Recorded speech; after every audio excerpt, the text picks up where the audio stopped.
네, 뉴욕 증시의 흐름 속에서 국내 시장의 투자 전략을 알아보겠습니다. 2022년 연결고리 시작하겠습니다. 오늘은 유한타증권 송태영 과장 나오셨습니다. 어서 오십시오. 네, 안녕하세요. 네. 자, 오늘 과장님과 볼 첫 번째 연결고리 주제부터 체크해 보겠습니다. 보시죠. 테슬라가 이제 4분기 이제 차량 인도 대수 30만 대를 넘기는 걸 좀 달성했다. 그러니까 잘했다는 얘기겠죠? 네, 아무래도 뭐 이 정도의 인도 대수가 나온 거는 사실 생각해 보면 리비안이라든지 네. 아니면 루시드라든지 경쟁자가 많죠? 뭐 이런 업체들이 목표치 자체가 만 대 수준에 이제 나오게 되는데 비교가 확 되네요. 뭐 그런 부분을 생각해 봤을 때는 이 테슬라가 어느 정도나 지금 많이 앞서가 있는가라는 부분을 일단 생산 대수에서만 그 정도로 생각을 해볼 수가 있는 것 같고 그러네요. 지금 이제 포드 같은 경우에도 우리가 전통차에서 이제 전기차로 넘어가는 데 있어서 그러고 있죠. 2024년도, 25년도쯤에 우리가 생산 대수를 60만 대를 넘기겠다라고 얘기를 하거든요. 예. 그걸 이미 2021년도에 달성을 하고 있다는 점을 감안하고 됐을 때는 숫자로 알겠네요.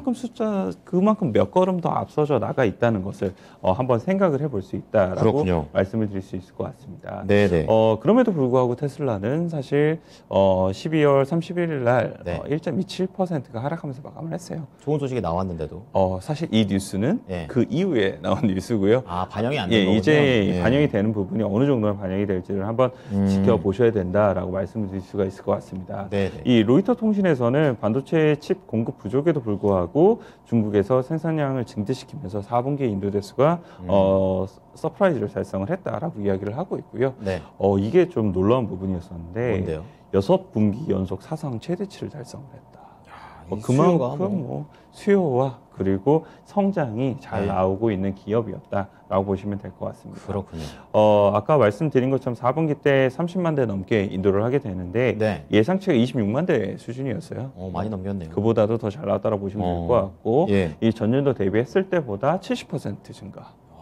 그리고 대단하네요. 전분기 대비보다도 30% 증가를 하게 되면서 네. 그만큼 테슬라가 왜 이렇게 좋은 주가를 형성을 하게 되고 성장주로서 아직도 각광을 받고 있는지를 네. 잘 보여주는 숫자였다라고 보시면 될 것 같고요. 네. 월스트리트저널에서는 이제 연간 기준으로 이거를 보도를 했는데 93만 6천 대를 이제 이 인도를 했다라고 얘기를 하고 있습니다. 네네. 그래서 이 숫자는 이 전년도 대비보다 87% 정도 증가를 하게 되면서 연간 수치로도 어마어마하게 많은 숫자를 이제 전기차 부분에서 달성해 나가고 있고 아직까지는 탑티어 1의 이제 회사임을 다시 한 번 더 증명을 했다라고 보시면 될 것 같습니다. 그렇군요. 이에 따라서 이제 룩 벤처스에서는요, 네.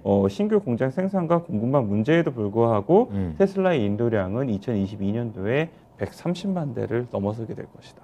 악재가 있음에도 불구하고 올해 또 잘 나갈 거다 이거네요. 네, 더욱더 이제 생산 대수는 늘어날 것이다. 인도 대수는 늘어날 것이다. 라고 이야기를 하고 있고요. 예. 도이치방크에서는 더 공격적으로 전망을 하고 있습니다. 좋게요. 예, 올해 150만 대에 가까운 차량을 납품할 것으로 예상을 하고 있다. 라고 이야기를 하고 있습니다. 좋게 보네요, 그렇기 진짜. 때문에 테슬라가 주가가 사실상 요즘 앨런 머스크 CEO의 이런 매도로 인해서 주가가 요즘 사실 조금 시들해져 있던 부분이 있기는 하지만 이런 인도 대수가 다시 한 번 더 실적에 대한 턴어라운드 라고 표현하긴 그렇지만 주가에 대한 턴어라운드가 이제 일어날 수 있는 좋은 부분이지 않나라고 생각을 해볼 수 있는 부분도 있고요. 다만 이제 이렇게 긍정적인 부분만 있는 건 아닙니다. 전기차체 전반적으로는. 안 좋은 얘기도 있어요? CNBC에서는 2021년도가 전기차 기업들에 대한 기대감으로 오른 한 해였다면 2022년도는 실제 차량 배송이 이루어지는 한 해가 될 것이다. 즉, 뭐 테슬라를 제외하고 리비안이라든지 루시드 같은 업체들은 이제 이 데모 영상을 잘 찍게 되면서 거기에 따른 선주문을 많이 받았었는데 그 이후에도 계속적으로 우리가 주문을 받고 그리고 생산하고 그것을 인도할 수 있는 이제 정말 이 자동차 기업으로서 우리가 발돋움할 수 있는 것을 증명해야 되는 때가 될 것이다. 그러니까 마케팅까지는 성공해서 많이 산다고는 그러는데 주문했더니 막 세워라 내워라 하면 그것도 안 되는 그럴 거죠. 수가 있죠. 네. 그렇게 되면 예. 이 루시드라든지 아니면 리비안 같은 경우에 과연 정말 테슬라처럼 그렇죠. 많은 양산을 하고 많은 판매가 되겠느냐. 그 부분을 올해는 많이 검증을 해야 되는 때가 오게 될 것이고 그렇게 되면 뭐 테슬라는 이미 어느 정도 하고는 있지만 나머지 업체들 관련돼서는 그렇죠. 그것이 주가에 많은 악영향을 미칠 수 있는 부분도 있다라고 얘기를 하고 있습니다. 그렇군요. 그렇다면은 어쨌든 테슬라 입장에서는 잘 나갈 건데 나머지는 이제 시험에 든다 이런 내용이 될 텐데 2차 전기차와 관련해서 이제 긍정적으로 대표할 수 있는 종목이 강했던 만큼 그럼 국내에서도 이런 전기차를 만드는 현대차나 기아 이런 쪽 종목들을 보면 됩니까? 현대차, 기아차 같은 경우에는 예. 아직까지는 사실상 글로벌 플레이어에서 전기차 관련된 부분에 강점이 예전에는 우리 언론에서 많았다 혹은 분석상 많았다라고 얘기를 하게 되는데 국내 언론에서? 네, 그닥 그런 흐름 자체가 예. 이 차량 반도체 공급 부족 현상 이후부터는 나오지 않고 있는 이런 흐름을 보이고 있다라고 보시면 될 것 같아요. 그래서 네. 국내 자동차 업체들이 사실상 실적도 상당히 좋고 그리고 판매 대수도 생각보다 잘 나오고 있음에도 불구하고 네. 주가가 가지 못한다는 것은 네. 아직까지 이런 성장으로서에 대한 부분을 높은 점수를 못 받고 있기 때문이지 않나라고 생각을 해볼 수 있는 것 같고요. 그래서 자동차 업체들 같은 경우에는 사실 여러 가지로 놓고 봤을 때는 네. 지금 매수의 타이밍이라고 생각을 하고 있기는 하지만 네. 그 폭발적인 성장성에 대한 부분, 주가에 대한 부분은 시간이 조금 더 걸릴 수 있는 부분이 있다라고 생각을 하고 있습니다. 약간 여지가 있군요. 지금 급하게 매수하실 필요는 네, 없어 보인다라고 말씀드릴 수 있을 것 같고요. 네. 그 외에 이제 테슬라 부품 업체들 같은 경우에는 테슬라가 뭐 인도 대수가 늘어나게 되면은 그만큼 실적에 대한 부분이 자연스럽게 늘어날 수가 있게 될 테니까 그런 관점에서 뭐 명신산업 같은 경우에는 이 부품 쪽에서 이 테슬라의 납품에 대한 부분을 가지고 있고 그리고 이 코스피 200에도 이제 편입이 되게 되면서 지금 바닥권에서 움직이고 있거든요. 네. 이런 부분을 한번 컨택해 보시면 좋은 부분이 될 수 있다라고 말씀을 드릴 수 있을 것 같고요. 그 외에도 이제 센트럴 모텍 같은 경우에도 그런 부분으로 해당이 될 수 있다라고 말씀드릴 수 있을 것 같습니다. 네. 그리고 2차 전지 업체들은 국내에서도 2차 전지 소재 업체들이 아까 제가 말씀드린 것처럼 이제 전기차 관련돼서 그 여타 업체들이 증명을 하는 한 해가 될 것이다. 그렇죠. 라는 이제 관측이 나왔잖아요. 네네.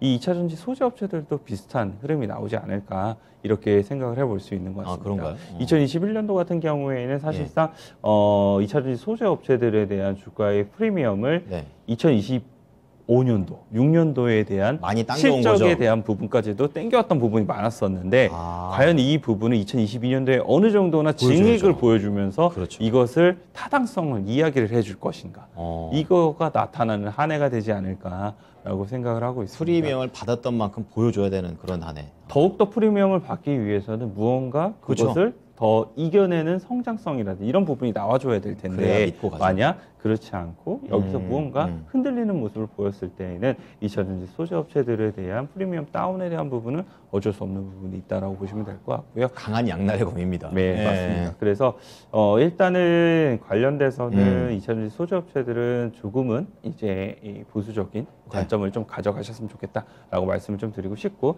그나마 이제 이 때가 덜 탄 종목들이라든지 상장한 지 얼마 안 된 종목이라든지 이런 종목들 같은 경우에는 뭐 그럼에도 불구하고 수급적으로 쏠림이라든지 이런 부분이 충분히 나올 수가 있기 때문에 엠캠 같은 이런 종목은 한번 관심 있게 보시면 좋지 않을까 이렇게 생각되고 있습니다. 네, 테슬라가 계속해서 잘 나가고 있고 이로 인해서 연결해 볼 수 있는 종목들 3종목 봤습니다. 자, 두 번째 연결고리 주제 보겠습니다. 공개해 주시죠.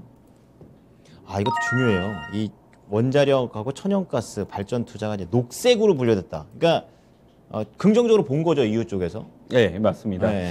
이것이 아직 정말 확정이 됐다라고 말씀을 드릴 수는 없지만 초안에는 이렇게 실렸어요.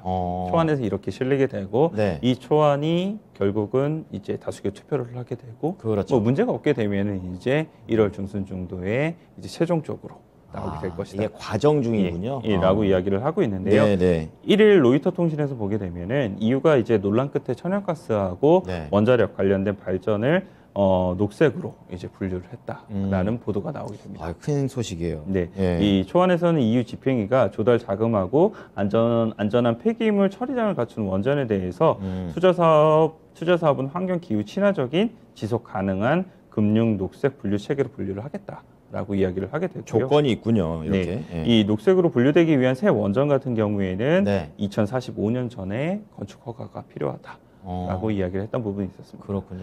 그리고 이제 천연가스 발전 투자의 경우에는 네. 이 전력 1kWh를 생산할 때 나오는 온실가스가 270g 미만이어야지만 되고 그리고 2030년도 12월 31일까지는 건축 허가가 필요하다라고 얘기를 했던 부분이 있었는데요. 예. 이 부분이 가장 중요했던 원인은 저는 이 부분에 있다고 생각을 하고 어떤 있어요. 건가요? 이유가 이 분류 체계를 이용을 해서 네. EU 자금에 지원을 적용할 예정이다. 라는 부분이 뒤에 나오게 됩니다. 원전이나 천연가스 만들 때 EU 그 당국에서가 그걸 돈을 달라 이렇게 얘기한다는 거죠. 그 녹색 체계로 분류가 되지 못하면 예. 결국 보조금을 받을 수가 없게 되는 건데 자기 돈을 다 해야 되죠. 예, 녹색 체계로 분류를 받게 되면은 예. 이런 보조금을 받게 되면서 훨씬 더 이런 발전의 생태계 자체가 빠르게 더욱더 발전을 할 수 수월해지죠. 있다는 거죠. 그렇죠, 그래서 그렇죠. 이 부분이 가장 중요한 포인트이지 않나라고 생각을 해볼 수가 있는 것 같고요. 보조금. 사실상 이제 이 원자력이라든지 천연가스 관련돼서 네. 원래 발전 비중이 높았던 국가들이 EU에 있을 거잖아요. 그렇죠. 그 국가들은 찬성을 엄청 많이 하고 있어요. 그렇죠. 뭐 예를 들어서 하는 김에. 프랑스라든지 폴란드라든지 이런 기업들은 많이 하고 있는데 이 반대로 네. 이런 부분에 있어서 그렇게 높은 비율을 차지하지 않거나 뭐 아니면은 사실 환경이나 이런 쪽으로 훨씬 더 많은 부분 이야기를 하고 있는 나라들 같은 경우에는 EU 내에서도 네, 많은 반대가 나오고 있습니다. 지금 2일날 AFP를 보게 되면은 예. 오스트리아 환경부 장관이 전날 EU 집행위가 이 원자력과 천연가스를 이제 녹색으로 지정을 하고 난고 그 계획이 그대로 진행될 경우에는 소송을 제기할 것이다. 세네요. 이제 발표를 하게 되고요. 독일 환경부 장관 같은 경우에는 가스 원자력을 포함하는 것은 원자력이 대단히 파괴적인 환경 재앙이 되기 때문에 매우 큰 실수이다. 라고 이렇게 오스트리아하고 독일 쪽은 또 완강하게 또 반대를 합니다. 네, 그래서 이 부분이 결국은 어떻게 될지는 조금 지켜봐야 되는 부분이 필요하기는 한데 최종안은 이달 중순에 발표될 것으로 예상이 되고 있고요. 아까 말씀을 드린 것처럼 만약 다수의 회원국이 지지를 하게 되면은 2023년도부터 이 법안은 발효가 되게 됩니다. 그럼 이게 만약 반대하는 것 때문에 멈추게 되면 이 녹색도 멈추고 또 이게 또 흔들릴 수도 있다라는 그런 내용인데 네, 그렇습니다. 그럼 아직까지는 확실하게 결과가 안 나왔으니까 국내에 있는 종목들도 보면 친환경 관련된 종목들과 그리고 또 이렇게 원전과 관련된 종목들 나뉘어져 있잖아요. 투자하기 좀 애매하다 이런 생각 드는데 어떤 종목 봐야 됩니까? 일단은 원전 관련돼서는 사실 이 법안이 만약 최종적으로 승인을 받게 되면은 아무래도 이야기가 훨씬 더 날개를 많이 단 거죠. 나오게 되겠죠. 그리고 글로벌적으로도 이런 투자에 대한 부분이 더욱더 확대가 되게 되면 국내에 있는 업체들도 거기에 당연히 참여를 하게 될 거고, 수혜를 받을 거고 그렇게 되면 거기서 당연히 실적이 발생을 할 수 있는 이런 부분을 생각을 해볼 수가 있게 될 텐데요. 관련돼서는 아직까지는 확정적인 내용이 나오지 않았기 때문에 조금 더 이슈에 의해서 많이 움직일 수 있을 만한 뭐 일진 파워라든지 아니면 한전 기술이라든지 이런 이제 종목들 위주로서 일단 변동성을 이용한 매매로서 한번 접근해 보셨으면 좋겠다라고 보시면 될 것 같고요. 만약 이것이 정말 확정이 되게 되고 이제 법안으로 발효가 되게 되었을 경우에는 저는 조금 더 길게 끌고 갈 수 있을 만한 뭐 두산중공업이라든지 이런 종목들도 관심 있게 좀 보시면 어떨까라고 생각이 되고 있습니다. 네, 자 우선은 스타트는 녹색으로 끌었는데 결과가 어떻게 될지 지켜보겠습니다. 오늘 말씀 잘 참고하겠습니다. 네, 감사합니다. 네, 지금까지 유한타증권 송태영 과장과 함께한 연결고리였습니다.